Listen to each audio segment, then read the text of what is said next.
नमस्कार, मैं प्रवीण कुमार और आप सभी का स्वागत है हमारे यूट्यूब चैनल मिशन एजुकेशन में। आज हम डिस्कशन करेंगे बोर्ड परीक्षा के बारे में। आप सभी को जानकारी मिल गई होगी कि बोर्ड परीक्षा नेक्स्ट मंथ से प्रस्तावित है। यूपी बोर्ड की परीक्षा 16 फरवरी से, जबकि सीबीएसई बोर्ड की परीक्षा 27 फरवरी से होने वाली है।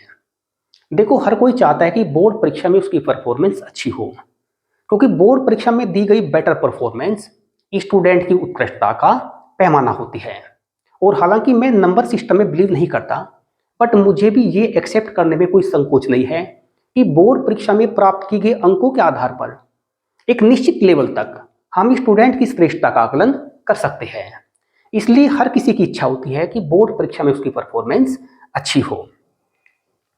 और इसके कई सारे कारण भी होते हैं, जैसे कई सारे कंपटीशन ऐसे होते हैं जहां पर बोर्ड परीक्षा में प्राप्त किए गए अंकों के आधार पर आपको वेटेज प्राप्त होता है।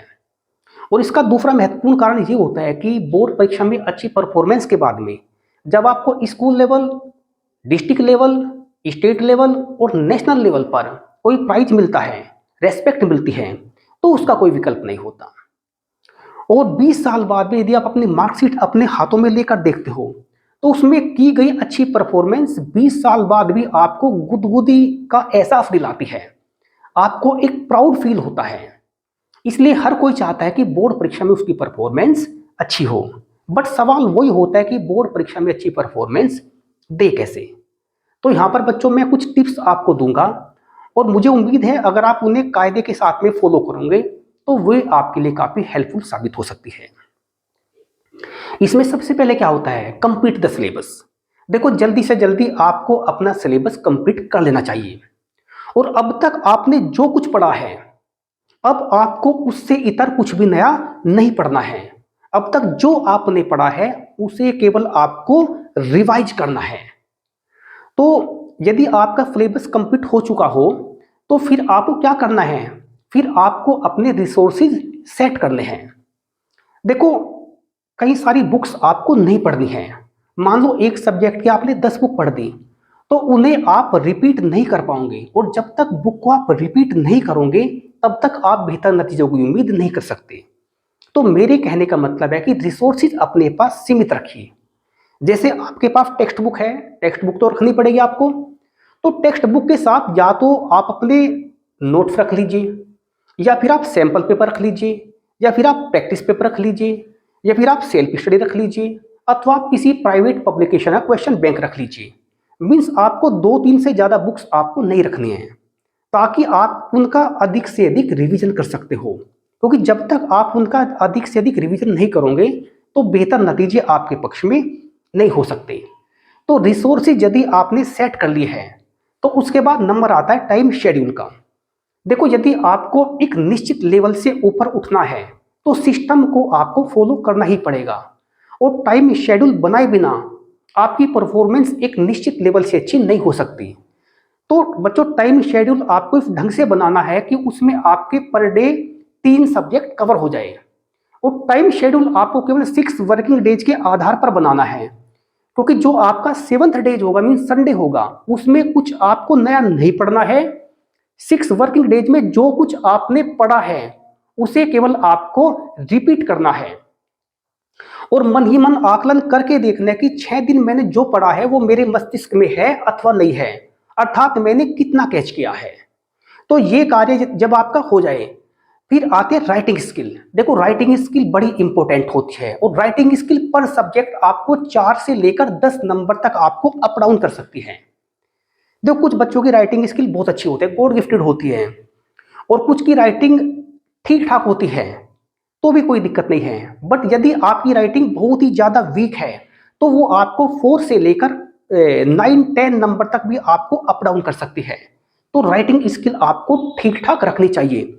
अगर ज्यादा अच्छी है तो बहुत अच्छी बात है, लेकिन ज्यादा खराब आपकी नहीं होनी चाहिए, अर्थात राइटिंग आपकी ठीक ठाक होनी चाहिए।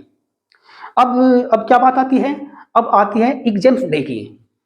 देखो, एग्जाम्स डे में क्या करना आपको, जो एग्जामिनर आपकी कॉपी चेक करने वाले हैं वे आपको नहीं जानते कि आपके अंदर कितना टैलेंट है, कितनी आपके अंदर रेगुलरिटी है, कितनी आपके अंदर पंक्चुअलिटी है, आपकी मेमोरी पावर कैसी है, आपका माइंड कितना शार्प है, वे आपके बारे में कुछ भी नहीं जानते। अर्थात वे आपसे पूरी तरह से अननोन होते हैं। तो जितना ज़्यादा एग्जामिनर को आप इम्प्रेस कर सकते हो उतना ज़्यादा आपके लिए फायदेमंद होती है। और एग्जामिनर को इम्प्रेस करने के लिए आपके केवल पहले 2-3 पेज इंपॉर्टेंट होते हैं। पहले 2-3 पेज तक बच्चों क्या करना आपको, एक तो पहले 2-3 पेज तक आपको वे क्वेश्चन सोल्व करने हैं जिनके बारे में आप 100% श्योर हो कि इनका आंसर करेक्ट है। और पहले 2-3 पेज तक राइटिंग की जो स्पीड है वो थोड़ी कम रखनी है ताकि आपकी राइटिंग ठीक ठाक लगे। अगर आपकी राइटिंग अच्छी है तब तो स्पीड से लिखिए, बट यदि आपकी राइटिंग बहुत ही ज़्यादा खराब है तो पहले 2-3 पेज तक अपनी स्पीड थोड़ी कम रख लीजिए ताकि राइटिंग आपकी ठीक ठाक लगे। और ज़्यादा कटिंग आपको नहीं करनी है। देखो पहले 2-3 पेज तक यदि आप सारे क्वेश्चन यदि आपने सही कर दिए तो एग्जामिनर का माइंड सेट हो जाएगा और उसे लगेगा कि ये स्टूडेंट अच्छा है और उसका माइंड सेट हो जाएगा जिसका लाभ आपको लास्ट पेज तक मिलेगा। बट यदि पहले 2-3 पेज तक यदि आपने 2-3 क्वेश्चन आपने रोंग कर दिए, कई जगह आपने कटिंग कर दी, राइटिंग आपकी बड़ी गंदी है, तो एक नैरेटिव उसके माइंड में सेट हो जाएगा कि ये एक लूजर स्टूडेंट है जिसका नुकसान आपको लास्ट पेज तक होगा। तो मेरा आपको सजेशन है कि पहले 2-3 पेज तक राइटिंग ठीक ठाक रखनी है, उन क्वेश्चंस के आंसर देने हैं जो 100% करेक्ट है, कटिंग कम से कम करनी है। देखो मैं बोर्ड में कॉपी चेक कर चुका हूं इसलिए मुझे पता है कि एग्जामिनर का माइंड कैसे सेट होता है। ओके, फिर क्या करना आपको, जब आपके सारे के सारे क्वेश्चंस आपके सोल्व हो जाए फिर आपको अपनी कॉपी की रीचेकिंग करनी है, खासतौर से ऑब्जेक्टिव क्वेश्चन की, वेरी शॉर्ट की, ताकि कई बार क्या होता है कुछ क्वेश्चंस का आंसर हमें पता होता है बट जल्दबाजी में हम उससे गलत लिख देते हैं। तो यदि आप अपनी कॉपी की रीचेकिंग करोगे तो वो गलतियां पकड़ में आ जाएगी और आपको नुकसान नहीं होगा। एक महत्वपूर्ण चीज मैं आपको बताना भूल गया, देखो बोर्ड एग्जाम्स में यदि आपको आंसर पता है तब तो उसका आंसर आपको देना ही है। यदि उसका आंसर आपको आंशिक रूप से पता है अर्थात कंप्लीट आंसर का आपको नहीं पता तो भी वो क्वेश्चन आपको सोल्व करना है। और यदि उस क्वेश्चन के बारे में आप कुछ भी नहीं जानते तो भी अपने विवेक के आधार पर जो भी आप लमसम आप लिख सकते हो आप लिख दीजिए, क्योंकि पहले 2-3 पेज तक एग्जामिनर का माइंड अगर सेट हो गया तो उस क्वेश्चन पे भी आपको थोड़ा बहुत एडवांटेज आपको मिल सकता है। तो मेरा कहने का मतलब बच्चों ये है कि बोर्ड एग्जाम्स में एक क्वेश्चन भी मिस आपको नहीं करना है। अगर उसका आंसर आप जानते हो तो भी लिखिए और उसका आंसर आप नहीं जानते तो भी लिखिए। और लास्ट मोमेंट में बच्चों क्या होता है, जो आपकी कॉपी का फ्रंट पेज होता है उसकी एंट्री भी आपको चेक करनी है।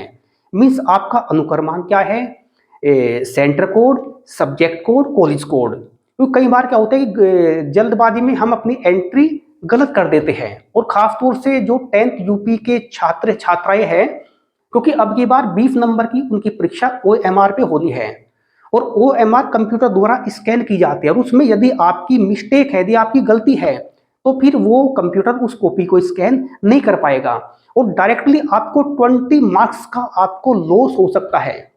इसलिए लास्ट मोमेंट में अपनी कॉपी की रीचेकिंग भी करनी है, अपनी एंट्री की भी रीचेकिंग करनी है ताकि जो नुकसान आपको हो सकता है उस नुकसान से आप बच सको। तो बच्चों यहाँ पर मैंने कुछ टिप्स आपको दी है और मुझे उम्मीद है कि पूरी ईमानदारी के साथ में और शिद्दत के साथ में आप इस टिप्स को आप फॉलो करोगे तो डेफिनेटली बोर्ड एग्जाम्स में आपको मदद मिलेगा और आपकी परफॉर्मेंस अच्छी नहीं बहुत ही ज्यादा अच्छी हो सकती है, ऐसी मुझे उम्मीद है।